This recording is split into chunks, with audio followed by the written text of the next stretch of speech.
chers frères et sœurs, paix et bien dans le nom de notre Seigneur Jésus-Christ. Une seule chose je nous propose aujourd'hui pour notre méditation, l'obéissance à Dieu, la clé d'un vrai bonheur. Dans l'évangile, Saint Matthieu nous dit, comme Jésus parlait encore aux foules, voici que sa mère et ses frères se tenaient dehors, cherchant à lui parler. Quelqu'un lui dit, ta mère et tes frères sont là dehors et cherchent à te parler. Dès l'abord, il nous faut serrer ce fragment pour comprendre. Rien ne dit sur le nom des enfants et de la mère. Chez les Juifs, l'enfant est communautaire. La notion du village ou de la ville est très forte. L'enfant est l'enfant de tous les villages ou de toute la ville. Ce qui veut dire que n'importe quelle maman de Nazareth est une mère pour Jésus, n'importe quel enfant de son village est son frère ou sa sœur. Au demeurant, il ne faut pas croire ici qu'il s'agit de la Vierge Marie et de ses soi-disant autres enfants. Allons plus loin pour comprendre. La traduction française a employé le mot frère, ce qui est la traduction grecque du mot adelphos. En grec, le mot cousin se dit anepsios. Or, Saint Matthieu n'écrit pas anepsios, ce qui renverrait directement au cousin, mais il a écrit adelphos, qui veut dire frère. Pourquoi ? En fait, Saint Matthieu écrit à une communauté juive. Ses premiers destinataires sont les juifs convertis à la nouvelle religion. S'il écrit anepsios au cousin, les juifs convertis ne comprendront pas. Ils le trouveront même bizarre, surtout ennemis de la valeur familiale. Car les juifs ont toujours défendu les valeurs de la famille. D'ailleurs, pour Dieu, tous les juifs sont membres d'une même famille. De ce fait, ils sont tous frères et sœurs. Matthieu qui écrit sait très bien cela. Cependant, il a aussi conscience que ce ne sont pas les frères de Jésus, mais ce sont ses cousins. Pour ne pas choquer les consciences avec le mot anepsios, Saint Matthieu opte carrément pour adelphos, qui en hébreu signifie la même chose qu'anepsios.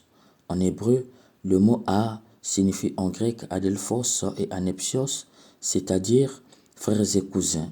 Par exemple, Lot était le neveu d'Abraham et pourtant ils sont désignés dans la Bible frères en Genèse 11, 27 et 31. Laban était l'oncle maternel de Jacob, cependant il appelait son neveu Jacob frère A dans Genèse 28, le verset 5.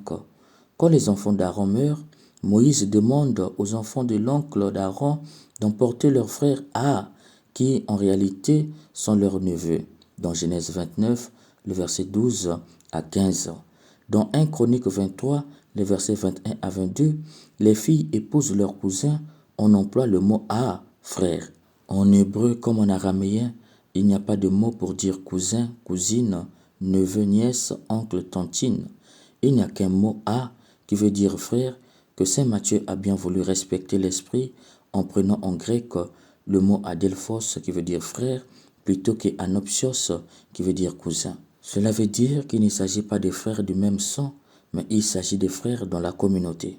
Et c'est là que ça devient intéressant. Qui est donc la mère et qui sont donc les frères en question ? Pour comprendre qui sont-ils, il nous faut relier ce fragment avec l'épisode précédent.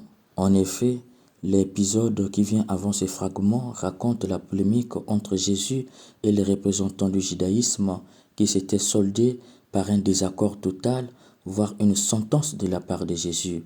Tel sera le sort de cette engeance perverse, dit Jésus dans Matthieu 12, le verset 45. Du coup, au verset 46 de ce même chapitre 12, Saint Matthieu nous dit que sa mère et ses frères le cherchaient pour lui parler. Ce qui suggère que la mère et les frères en question est un paradigme qui s'oppose à un autre paradigme dans les versets suivants. Qui est ma mère et qui sont mes frères ?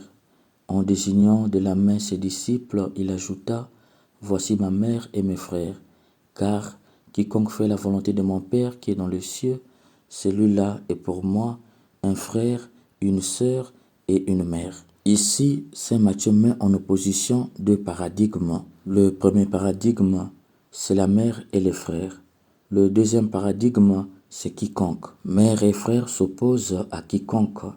Par la mère et les frères, il faut donc entendre par là l'engeance perverse qui refuse le Fils de Dieu, qui sont caractérisés par la désobéissance. S'ils veulent parler à Jésus, Il faut entendre par là qu'ils veulent ramener Jésus dans leur famille des désobéissants au Père, ceux-là même qui refusent de faire la volonté du Père. C'est très théologique lorsque Saint Matthieu nous dit ils veulent parler à Jésus.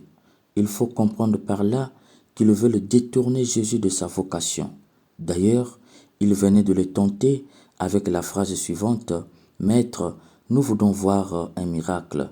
L'évangile d'hier. Une hypocrisie, car Jésus n'a jamais et ne sera jamais leur maître. Et s'il fait le miracle comme ils le souhaitent, ils le feront tomber dans le péché de l'orgueil. Voilà leur projet macabre, faire tomber Jésus. Nous pouvons comprendre pourquoi hier dans l'évangile, Jésus les qualifiait de génération mauvaise et adultère. Mauvaise parce qu'ils sont désobéissants au Père et adultère parce qu'ils confessent d'autres dieux que le Père. Un détail qui est aussi important est que Jésus est dedans et ses détracteurs qui veulent le voir pour lui parler sont dehors. C'est théologique. Dedans signifie être dans le règne et dehors signifie être hors du règne. Ces détracteurs qui usurpent le rôle de Marie et de ses disciples veulent ramener Jésus hors du règne. Jésus, en le qualifiant d'une engeance perverse, va opposer à leur paradigme quiconque. Par quiconque, ils font entendre par là la famille de ceux et celles qui font la volonté du Père. De fait, par ce paradigme quiconque, Jésus se démarque de leur famille des désobéissants. Il triomphe de la tentation de trébucher afin de sortir du règne. Il ferme ses oreilles à toutes leurs paroles susceptibles de le mettre hors du règne. Par-delà, Jésus exalte sa mère qui la première a fait la volonté de son Père et après elle ses disciples qui apprennent à faire la volonté de son Père. Sa famille, c'est la famille de ceux et celles qui font la volonté du Père et non de ceux et celles qui refusent de faire la volonté du Père. Or, faire la volonté du Père, il faut entendre par là obéir au Père. Qui obéit au Père est aussi son frère, sa sœur et sa mère.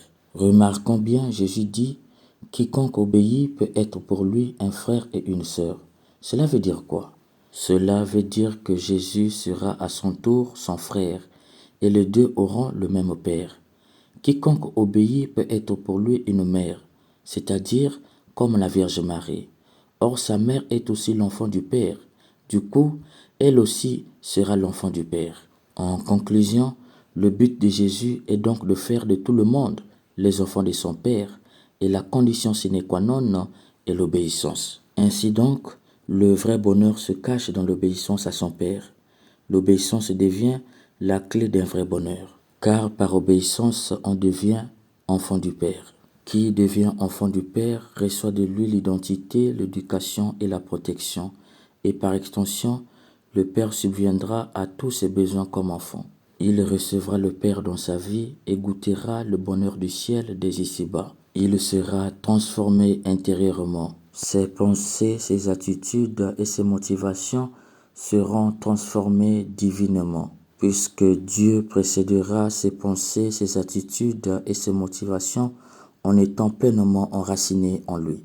Mes chers bien-aimés qui refusent d'obéir à Dieu et ses commandements, est celui ou celle qui n'a pas encore compris que l'obéissance est une réponse d'amour pour avoir reçu un don qui n'a pas de prix, le Père. Qui reçoit le Père dans sa vie, reçoit un don qui n'a pas de prix. On ne reçoit pas le Père dans sa vie en étant père ou mère, on reçoit le Père dans sa vie en étant enfant. Qui reçoit le Père dans sa condition d'enfant saura que cette obéissance doit être aveugle. Il ne cédera pas aux sirènes qui le pousseront à désobéir. Il sera déterminé à obéir car il aura conscience que qui obéit à Dieu partagera l'éternité heureuse avec lui. Chers bien-aimés, obéir, c'est être à l'écoute de la parole de Dieu. Accepter de ne pas rester centré sur soi-même ou de rejeter l'illusion qu'on se fait tout seul. Notre vie est faite d'obéissance. Si nous savons parler, c'est parce que nous avons écouté. Toute notre vie est en fait obéissance, écoute et réponse. Le Christ nous a sauvés parce qu'il était à l'écoute de son Père. Il n'a pas voulu faire sa propre volonté, mais il a fait la volonté de son Père. Il a vécu dans une totale confiance à son Père, à telle enseigne qu'il est allé jusqu'à offrir sa vie plutôt que de subir sa passion. C'est cela le mystère de l'Eucharistie. une vie qui s'offre alors qu'on veut la lui prendre. Cher bien-aimé, obéir à Dieu sous tant de choses. Primo, chercher à connaître la volonté de Dieu dans ta vie. Dans tout ce que tu vas faire, tout ce que tu veux dire, tout ce que tu vas recevoir, cherche la volonté de Dieu en premier. Qu'est-ce que Dieu veut que je fasse? Cela suppose prendre un temps de discernement, de questionnement et de prière. Segundo, lorsque tu as trouvé la volonté de Dieu, il faut la laisser se faire dans ta vie de façon aveugle. Ne plus chercher à raisonner. Si elle te dit qu'il faut faire, fais. Si elle te dit qu'il faut dire, dis. Si elle te dit qu'il faut contester, conteste. Si elle te dit qu'il faut rejeter, rejette. Si elle te dit qu'il faut obéir, obéis. Si elle te dit qu'il faut quitter, quitte. Si elle te dit qu'il faut supporter, supporte. Si elle te dit qu'il faut patienter, patiente. Qui le fait trouve la clé du vrai bonheur.